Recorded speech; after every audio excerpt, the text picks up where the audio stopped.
Day one से हमारी army की ब्रीफिंग को देखिए, हमारी गवर्नमेंट की ब्रीफिंग को देखिए, जो ऑल पार्टी मीट में हमने नॉन एस्केलेटरी स्ट्राइक किया था। टारगेट हमने सिविलियन कैजुअलिटी नहीं की, एक भी नहीं, ना मिलिट्री एस्टैब्लिशमेंट को। हमें पता था कि प्रयोगशालाएं कहां हैं दहशतगर्दी के, हमने उनको अटैक किया। लेकिन उधर से जो व्यवहार हो रहा है वो एस्केलेटरी है, नीचे प्रोवोक करने की कोशिश हो रही है। मैं तो अपनी सेना के प्रोफेशनलिज्म को और उनके प्रिसीजन को, उनके कमिटमेंट को सलाम करता हूं, प्रणाम करता हूं। और मैं समझता हूं कि ये वक्त है पूरी संजीदगी से। हमने अपने सिविलियंस को है पूंछ में, निर्दोष लोग पाकिस्तानी हमले का शिकार हुए हैं। तो जाहिर तौर पर एक हमने परिचय दिया है दुनिया को एक रेस्पॉन्सिबल मुल्क के रूप में। पाकिस्तान की तरह रोग नहीं, फेल्ड स्टेट की तरह का व्यवहार नहीं। लेकिन मेरी एक विनती आपके माध्यम से है, मुझे बेहद अफसोस होता है जब सूत्रों के हवाले से अरे सेना की ब्रीफिंग हो रही है, एमईए की ब्रीफिंग हो रही है।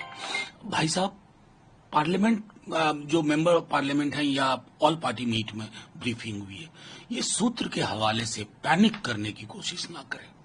इससे सेना के मनोबल पर भी असर पड़ता है, नागरिकों की सुरक्षा भी। और क्या जरूरत है कि पठानकोट से अभी विमान उड़ा, अरेबियन सागर में हमने नौसेना के बेड़े लगा दिए। क्यों? मैं समझता हूं इस तरह के उन्माद भरी रिपोर्टिंग से हम अपने जो स्ट्रैटेजी है उसको भी, मैं समझता हूं, उसको वल्नरेबल बनाते हैं। ये आग्रह अगर चला पाए आपके माध्यम से, लोग सुन पाए, तो मैं ये विनती करूंगा, रिस्ट्रेंट रखिए, सेल्फ रिस्ट्रेंट रिपोर्टिंग में। मुश्किल वक्त है सर। टारगेटेड जो है ऑपरेशन किया था, हमें पता था, लेकिन पाकिस्तान ने जो पाकिस्तान प्रायोजित जो आतंकवाद है, पहले उसने पहलगाम में निर्दोष टूरिस्ट को निशाना बनाया, फिर जो शेलिंग की गई पुंछ में, राजौरी में, उसमें निर्दोष नागरिक मारे गए।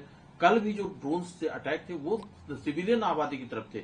जम्मू कश्मीर, जम्मू यूनिवर्सिटी में, जम्मू एयरपोर्ट, ये तमाम सिविलियन। देखिए, ये बहुत बड़ा फर्क दुनिया को देखना चाहिए। वैसे मुल्क भी जो साइड ले रहे हैं उस फेल्ड स्टेट के, उनको सोचना होगा आप किनके साथ खड़े हैं।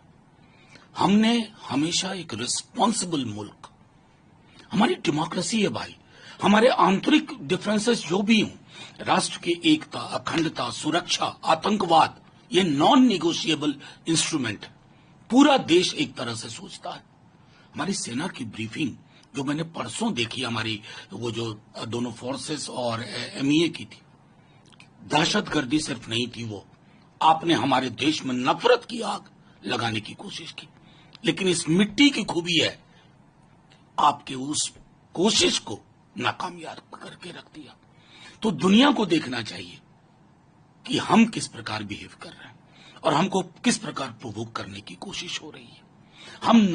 हम एस्केलेशन वाली कोई चीज नहीं कर रहे थे। आपकी तमाम चीजें एस्केलेट करने की हो रहे हैं। हमारे सिविलियंस मारे गए, उसके लिए हमें आपको प्रमाण आप नहीं जानते, सब जानते हैं। ये फर्क है और ये दुनिया को देखना चाहिए। सर, जैसे अलग देशों से, यूएसए से, रशिया से, यूरोपीय यूनियन से, टर्की से, ईरान से, सऊदी अरब से, सऊदी अरब के विदेश मंत्री तो अघोषित दौरे पर भारत पहुंचे। वो इस तरह की जो और भी कई देशों ने जो बयान दिया, क्या आपको क्या लगता है इंटरनेशनल कम्युनिटी किसके पक्ष में? देखिए, सीधी सी बात है, सिविलाइज्ड नेशन की कोई फहरिस्त होगी ना, कोई भी लिस्ट, वो फर्क करना उनके लिए मुश्किल नहीं होगा कि हिंदुस्तान क्या है और पाकिस्तान क्या है। भारतवर्ष की अहमियत, भारतवर्ष का तौर तरीका, एक हमारी डेमोक्रेसी अपने आप में बहुत बड़ा प्रमाण है, और जो पाकिस्तान के नसीब में नहीं हुआ अयूब खान के जमाने से लेके। और मैं बार बार कहता हूं, पाकिस्तान की आर्मी बहुत इर्रेस्पॉन्सिबल बिहेव करती है। या तो खुद सरकार में वहां रहती है या अपनी मर्जी की सरकार बनाती है। ये फर्क है हम दो देशों में।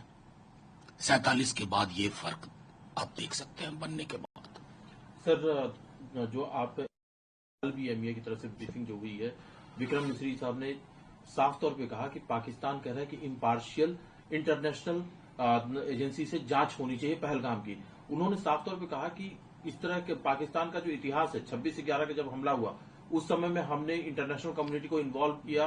डोजियर्स, ये पाकिस्तान की तरफ से एक जुडिशियल कमीशन बनाया गया, लेकिन उसके बाद कार्रवाई कुछ नहीं। देखिए, मैं सीधे तौर पे कहूं, जो मैंने कहा, पाकिस्तान की आर्मी और पाकिस्तान के टेरर आउटफिट्स के बीच में जो रिश्ता है ना, वो दुनिया भी जानती है, पूरी दुनिया को पता है। तो लाख कोशिश पाकिस्तान कर ले, प्रत्यक्ष को प्रमाण क्या, ये अपने आप में काफी है कहने को। एक सर ट्वीट भी आया है मिनिस्ट्री ऑफ डिवीजन पाकिस्तान की तरफ से, जिसमें कि ये कहा गया है कि पाकिस्तान को इंटरनेशनल कम्युनिटी से ज्यादा लोन की जरूरत है, क्योंकि दुश्मन ने उसका बहुत सारा नुकसान कर दिया है। देखिए, मेरा मानना है कि पहले ये सच है या झूठ है, ये वेरीफाई हो जाएगा, लेकिन हमारी सरकार जो फैसला करेगी इन मसलों पर, ये मसले पक्ष विपक्ष के नहीं है, एक चुनी हुई हमारी सरकार है, और वो सरकार जो फैसला करेगी, जो भी कम्युनिकेट करेगी, उन फोरम्स को, उन प्लेटफॉर्म्स को, उन देशों को, हम उसके साथ। हाँ हाँ।